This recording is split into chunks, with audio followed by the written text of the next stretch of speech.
আসসালামু আলাইকুম। বাংলা সংবাদে সবাইকে স্বাগত জানাচ্ছি আসিফুর রহমান সাগর। শুরুতেই সংবাদ শিরোনাম। ইন্নালিল্লাহ। পুরো মধ্যপ্রাচ্যে তৃতীয় বিশ্বযুদ্ধ ছড়িয়ে পড়েছে। দখলদার বাহিনীকে কোনোভাবে ছাড় দিচ্ছে না ইরানের ইসলামী বিপ্লবী গার্ড বাহিনী। দখলদারদের যেখানেই পাচ্ছে তাদেরকে পিষে পিষে হত্যা করা হচ্ছে, টিপে টিপে হত্যা করা হচ্ছে। কোনোভাবেই ইহুদিবাদীদের কোনোভাবেই ছাড় দেওয়া হবে না। সবকিছু ধ্বংসস্তূপে পরিণত হয়েছে। চলছে হামলার পর হামলা। আর এরই মাঝে আমাদের হাতে এসে পৌঁছেছে যুদ্ধের সর্বশেষ গুরুত্বপূর্ণ সব থেকে তাজা আপডেট সংবাদ আপনাদের জানিয়ে দিব। প্রথমেই জানাবো, কোনোভাবে সমৃদ্ধ ইউরেনিয়াম হস্তান্তর করবে না ইরান। মার্কিন প্রেসিডেন্ট ডোনাল্ড ট্রাম্প দাবি করেছিলেন ইরান সমৃদ্ধ ইউরেনিয়াম যুক্তরাষ্ট্রকে দিয়ে দিতে রাজি হয়েছে, কিন্তু ইরান সেই দাবি সরাসরি অস্বীকার করেছে। জানা গেছে যে সবকিছুর জন্য ইরান কোনোভাবেই আসলে যুক্তরাষ্ট্রকে কোনোভাবেই ছাড় দেবে না। পুরো পরিস্থিতি দখলদারদের বিরুদ্ধে চলে গেছে, তারা ফেঁসে গিয়েছে। এরপর জানাবো, যুক্তরাষ্ট্র এবং ইরানের মধ্যে পরবর্তী বৈঠক সোমবার পাকিস্তানে। যুক্তরাষ্ট্র ও ইরানের প্রতিনিধি দল আগামী সোমবার দ্বিতীয় দফা আলোচনায় বসার সম্ভাবনা রয়েছে। ইরানি সূত্রে বরাত দিয়ে এই কথা জানিয়েছে সিএনএন। তবে যুক্তরাষ্ট্র আলোচনার সময়সূচির বিষয় নিশ্চিত করেনি। এদিকে সংঘাত নিরসনে যুক্তরাষ্ট্রকে যেসব শর্ত দিল ইরান ও যুক্তরাষ্ট্রের মধ্যে দীর্ঘস্থায়ী সংঘাত নিরসনে একটি নতুন কূটনৈতিক প্রক্রিয়া শুরু হতে যাচ্ছে। ইরানের একটি উচ্চপদস্থ সূত্রের বরাতে জানা গেছে যে উভয় দেশ বর্তমানে একটি চূড়ান্ত চুক্তির পরিবর্তে আলোচনার একটি প্রাথমিক রূপরেখা বা ফ্রেমওয়ার্ক তৈরিতে একমত হওয়ার চেষ্টা করছে। এরপর জানাবো, মধ্যপ্রাচ্যের জলসীমায় ফিরল মার্কিন রণতরী জেরাল্ড আর ফোর্ড। আবারও বিশ্বের অন্যতম বিমানবাহী রণতরী ইরানের বিরুদ্ধে মোতায়েন করেছে মার্কিন যুক্তরাষ্ট্র। তারা এটি মোতায়েন করে মূলত মধ্যপ্রাচ্য জুড়ে আবারও উত্তপ্ত পরিস্থিতির সৃষ্টি করছে। পরিস্থিতি খুবই ভয়াবহ আকার ধারণ করেছে। সবকিছু চূর্ণ বিচূর্ণ হয়ে গেল। দখলদারেরা চাইলেও কোনো কিছুই করতে পারছে না। এই ধরনের কথাবার্তা মার্কিন যুক্তরাষ্ট্র শুরু থেকেই তারা এমনভাবে কার্যক্রম চালিয়ে যাচ্ছে যে পরিস্থিতি খুবই খারাপ আকার ধারণ করেছে। পুরো পরিস্থিতি ধ্বংসস্তূপে পরিণত হয়েছে। এজন্য মার্কিন যুক্তরাষ্ট্র তারা পুরোপুরি সবকিছু ধ্বংসস্তূপে পরিণত করার জন্য আবারও মধ্যপ্রাচ্যে যুদ্ধ বাঁধাতে চায়। এবং সর্বশেষ জানাবো, রাশিয়া থেকে তেল কেনার সুযোগ বাড়ালো যুক্তরাষ্ট্র। বিশ্বব্যাপী জ্বালানি আকাশছোঁয়া দাম নিয়ন্ত্রণের লক্ষ্যে রাশিয়ার তেলের উপর নিষেধাজ্ঞার মেয়াদ প্রায় 1 মাসের জন্য শিথিল করেছে যুক্তরাষ্ট্র।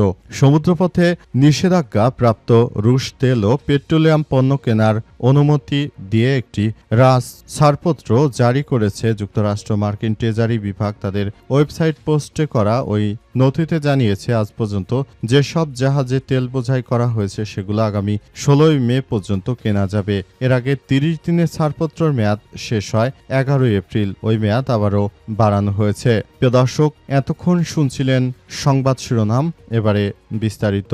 তবে তার আগে বন্ধুরা অনুরোধ থাকবে, এই সংবাদটিতে একটি লাইক দিন। এই চ্যানেলে আপনি নতুন হয়ে থাকলে আমাদের সংবাদটি দেখতে দেখতে চ্যানেলটি সাবস্ক্রাইব করে রাখুন। কমেন্ট করে বন্ধুরা আপনার মূল্যবান মতামত জানিয়ে দিন আপনি বিশ্বের কোন দেশ থেকে বা বাংলাদেশের কোন স্থান থেকে আমাদের সংবাদটি দেখছেন এবং শুনছেন। আর বন্ধুরা, সংবাদটি আপনার সোশ্যাল মিডিয়া ফেসবুকে শেয়ার করে বন্ধুদেরও দেখার সুযোগ করে দিন। গাজা যুদ্ধে আপনি যদি নিরীহ ফিলিস্তিনিদের ভালোবেসে থাকেন বন্ধুরা, কমেন্টে ইয়েস লিখে পুরো বিশ্বকে আমাদের এই সংবাদটি দেখার সুযোগ করে দিন। এবারে বিস্তারিত। কোনোভাবে সমৃদ্ধ ইউরেনিয়াম হস্তান্তর করবে না ইরান। মার্কিন প্রেসিডেন্ট ডোনাল্ড ট্রাম্প দাবি করেছিলেন ইরান সমৃদ্ধ ইউরেনিয়াম যুক্তরাষ্ট্রকে দিতে রাজি হয়েছে, কিন্তু ইরান সেই দাবি সরাসরি অস্বীকার করেছে। ইরানের পররাষ্ট্রমন্ত্রী মন্ত্রণালয়ের মুখপাত্র ইসমাইল বাগাই বলেছেন, এই সম্ভাবনা আদৌ বিবেচনা করা হচ্ছে না। তিনি ইরানের রাষ্ট্র গণমাধ্যমে বলেছেন, আমাকে স্পষ্ট করতে হবে যে ইরানের সমৃদ্ধ ইউরেনিয়াম কোনোভাবেই কোথাও হস্তান্তর করা হবে না। ইরানি ভূমি যেমন আমাদের কাছে গুরুত্বপূর্ণ ও পবিত্র, এ বিষয়টি আমাদের কাছে ঠিক ঠিক ততটাই গুরুত্বপূর্ণ।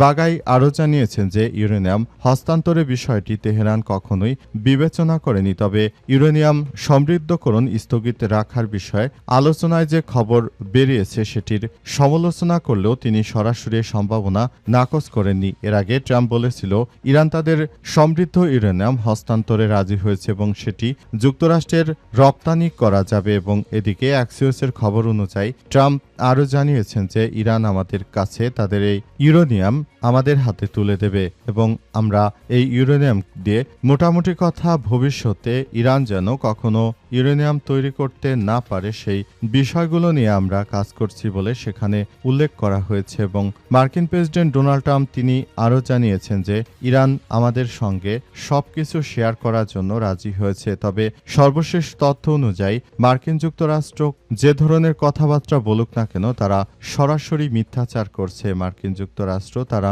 কখনো এই ইহুদিবাদী ইসরায়েল এবং ইরানের সঙ্গে যে যুদ্ধ চলমান রয়েছে এই যুদ্ধে দখলদারেরা পুরোপুরি ফেঁসে গেছে, তারা চাইলেও আসলে কোনো কিছুই করতে পারছে না। পরিস্থিতি খুবই শোচনীয় আকার ধারণ করায় মার্কিন প্রেসিডেন্ট ডোনাল্ড ট্রাম্প তিনি পাগলের প্রলাপ বকছেন। অবস্থায় কেউ আসলে তার কোনো কথাই বিশ্বাস করতে পারছে না। তিনি এক সময় এক কথা আরেক সময় আরেক কথা বলে পরিস্থিতি ঘোলাটে করার চেষ্টা করছেন। যুক্তরাষ্ট্র ইরানের মধ্যে পরবর্তী বৈঠক সোমবার।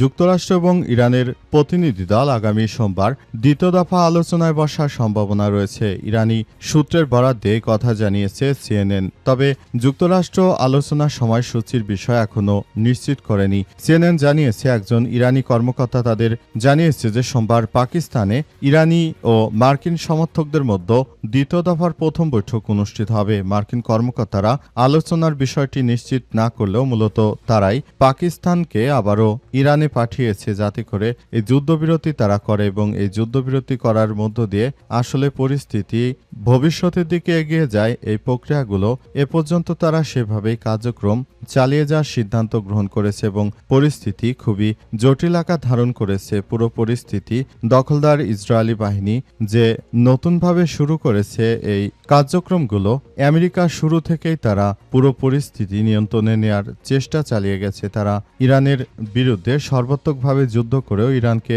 কোনোভাবে দমন করতে না পেরে অবশেষে ইরানের হাতে পায়ে ধরে যুদ্ধ বিরতি করার জন্য অনেক প্রচেষ্টা চালিয়ে যাচ্ছে এবং পাকিস্তানকে তুরুপের তাস হিসেবে ব্যবহার করে মূলত এই যুদ্ধবিরতি তারা করতে চায়। পরিস্থিতি যতই জটিল আকার ধারণ করুক না কেন ধীরে ধীরে এই পরিস্থিতি থেকে সবাইকে বেরিয়ে আসার জন্য মার্কিন প্রেসিডেন্ট ডোনাল্ড ট্রাম্প তিনি শুরু থেকে অনেকগুলো প্রচেষ্টা চালিয়ে যেতে চেয়েছেন এবং সবকিছুর জন্য জায়নবাদীরা পুরোপুরি নিয়ন্ত্রিত হয়ে পড়েছে।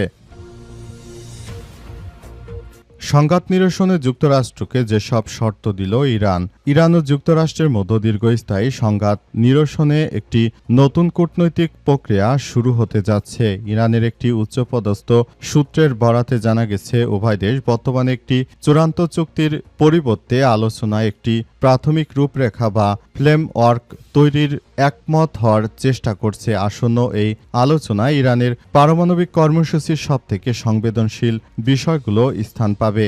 বিশেষ করে ইরান কতটুকু মাত্রা পর্যন্ত ইউরেনিয়াম সমৃদ্ধ করতে পারে, এছাড়াও বর্তমানে ইরানের কাছে থাকা উচ্চমাত্রার সমৃদ্ধ ইউরেনিয়ামের মজুত নেই বা কি সিদ্ধান্ত নেওয়া হবে সেটাও অন্যতম আলোচ্য বিষয়। এদিকে আলোচনা শুরুর প্রাথমিক পদক্ষেপ হিসেবে ইরান 10টি শর্ত সম্বলিত একটি তালিকা দিয়েছে। সূত্রমতে এই শর্তগুলোর মধ্যে কেবল পারমাণবিক বিষয় নয় বরং মধ্যপ্রাচ্যের সামগ্রিক পরিস্থিতি বিশেষ করে লেবানন সংকটকে অত্যন্ত গুরুত্ব দেওয়া হয়েছে। ইরানের বার্তা স্পষ্ট, আঞ্চলিক পরিস্থিতি স্থিতিশীলতাই তাদের আলোচনার অন্যতম শর্ত।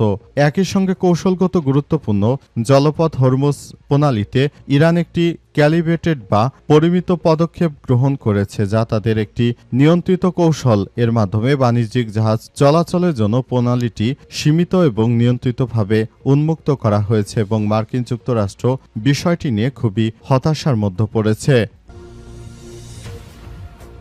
মধ্যপ্রাচ্যের জলসীমায় ফিরল মার্কিন রণতরী জেরাল্ড ফোর্ড। বিশ্বের বৃহত্তম বিমানবাহী রণতরী ইউএসএস জেরাল্ড আর ফোর্ড পুনরায় মধ্যপ্রাচ্যের জলসীমায় প্রবেশ করেছে। প্রতিরক্ষা কর্মকর্তাদের বরাদ্দে বার্তা সংস্থা অ্যাসোসিয়েট প্রেস এপি এই তথ্য নিশ্চিত করেছে। সম্প্রতি পূর্ব ভূমধ্যসাগরে থাকা ওই রণতরীটি দুটি ডেস্ট্রয়ার সহ সুয়েজ খাল অতিক্রম করেছে। বর্তমান জাহাজটি লোহিত সাগরে অবস্থান করে তার কার্যক্রম পরিচালনা করছে। মধ্যপ্রাচ্যের অস্থিতিশীল পরিস্থিতির বর্তমান প্রেক্ষাপটে এই রণতরীর অবস্থান পরিবর্তনকে অত্যন্ত গুরুত্বপূর্ণ হিসেবে দেখা হচ্ছে। গত এক মাসেরও বেশি সময় ভূমধ্যসাগরে অবস্থানকালে জাহাজটি একটি বড় ধরনের দুর্ঘটনার সম্মুখীন হয়। জাহাজটির লঞ্চটি পেছে ভয়াবহ অগ্নিকাণ্ডের ফলে এর ব্যাপক ক্ষয়ক্ষতি হয়েছিল। এই ঘটনার পর মেরামতের জন্য জাহাজটি বন্দরে ফিরে নিয়ে যাওয়া হয়। অগ্নিকাণ্ডের ফলে আবাসন ব্যবস্থা ক্ষতিগ্রস্ত হয়। প্রায় 600 নাবিক দীর্ঘ সময় ধরে ঘুমানোর জায়গা হারিয়ে মানবেতর জীবনযাপন কাটাচ্ছিল। তবে মেরামত শেষে লোহিত সাগরে ফেরার মাধ্যমে এই রণতরীটি একটি নতুন রেকর্ড সৃষ্টি করেছে। চলতি সপ্তাহে জাহাজটি ভিয়েতনাম যুদ্ধ পরবর্তী সময়ের মধ্যে সবথেকে দীর্ঘতম সময় ধরে মোতায়েন থাকা মার্কিন বিমানবাহী রণতরীর মাইল ফলক স্পর্শ করেছে এবং বর্তমান পরিস্থিতিতে মার্কিন যুক্তরাষ্ট্র এটি আসলে কোনোভাবেই নিয়ন্ত্রণ করতে পারেনি। ইরান যেভাবে এই মার্কিন বিমানবাহী রণতরীটিকে ধসিয়ে দিয়েছে, এজন্য মার্কিন যুক্তরাষ্ট্র পুরোপুরি তারা ফেঁসে গেছে। তারা চাইলেও বিমানবাহী রণতরীটিকে কোনোভাবে রক্ষা করতে পারেনি। মার্কিন যুক্তরাষ্ট্রের হাত থেকে পুরোপুরি সবকিছু নস্যাৎ করে দেয়া হয়েছে।